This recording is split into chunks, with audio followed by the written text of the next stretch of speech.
第7课，建立安全空间。在夫妻关系中，安全感是一切的基础，就像植物需要肥沃的土壤才能茁壮成长，情感也需要安全的环境才能治愈伤痛。这一刻，我们将学习如何为彼此创造一个不带批判的沟通环境，并且以接纳和回应成为彼此的情绪庇护所。什么是安全空间？明美和自强结婚5年，但最近的每次谈话都像在踩地雷。明美：今天我和同事吵了一架，觉得很委屈。自强翻着手机随口回应：又是你的问题吧？是不是工作做得不够好？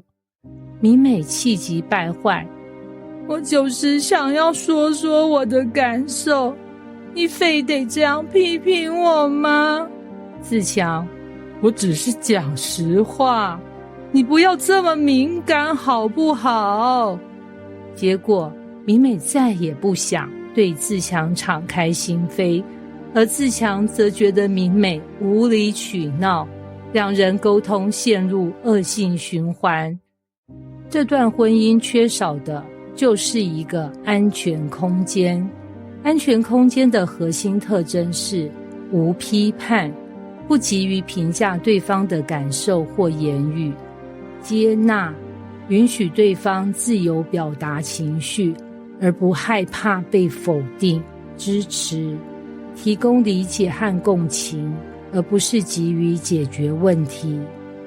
我们每个人都渴望被理解和接纳，尤其是在面对原生家庭的情绪伤害时，这种需求更为强烈。如果夫妻之间缺乏安全空间，那些深藏的痛苦会无法表达，甚至可能转化为怒气或冷漠，进一步破坏婚姻。创造不带批判的沟通环境。资诚是一个典型的问题解决型老公，每当妻子雅文抱怨时，他总是急着提供建议。雅文说：我今天觉得特别累。资诚就回答：那你就早点睡啊。雅文再说：感觉没人理解我。资诚回答：你就别想那么多，事情就过去了嘛。直到有一天，雅文哭着对他说：我不要你给我答案我只想让你听我说话啦。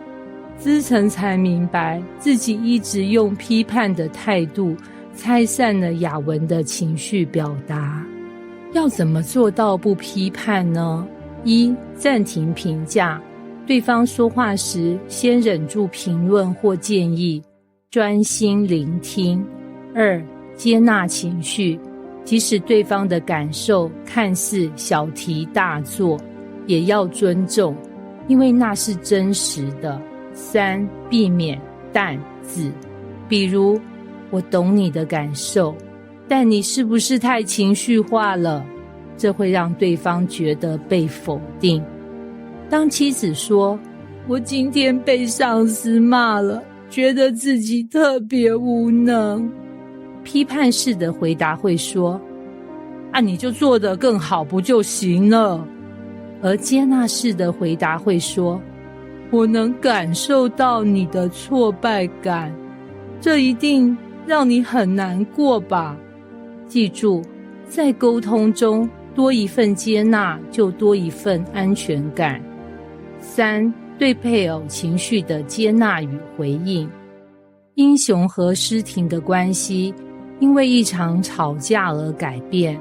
那天，诗婷因为婆婆的一句无心的话感到很委屈，她对英雄倾诉，但是英雄不以为然地说：你怎么这么玻璃心？结果诗婷愤而离开家，直到2天后才回来。这次争执让英雄反思，难道诗婷只是想让他静静的陪伴，而不是评论他的感受吗？于是英雄尝试改变，当诗婷再次抱怨时，他说：你受伤了，我很抱歉，你想说什么，我都会听。他看着他，握着他的手，让他感觉到支持。这个简单的举动让诗婷重拾信任，也让两人更亲密。接纳情绪是从否定到理解，要做到2个动作：一，不逃避，对方情绪激动时，不要转移话题或视而不见；二，不反驳，即使你不同意，也不要否定对方的感受。回应情绪，则要让对方感到被看见，可以用以下2种方式：一，同理心语句，我能理解你为什么这么生气，这件事听起来真的让人很难过。二，肢体语言的支持，拥抱、握手或点头都能传递温暖和理解。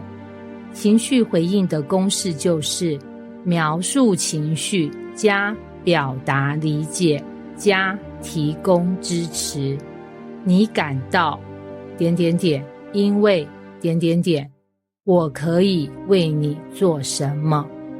你感到后面接着就是描述情绪，因为后面接着描述情境。例如，你感到挫折，因为上司没有理解你的努力，你需要我怎么帮你呢？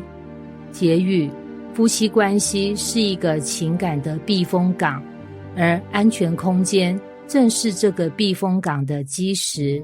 当我们学会不带批判的聆听，接纳对方的情绪，并用温暖的语言回应时，我们不仅能修复彼此的情感创伤，还能在这段关系中找到力量和治愈。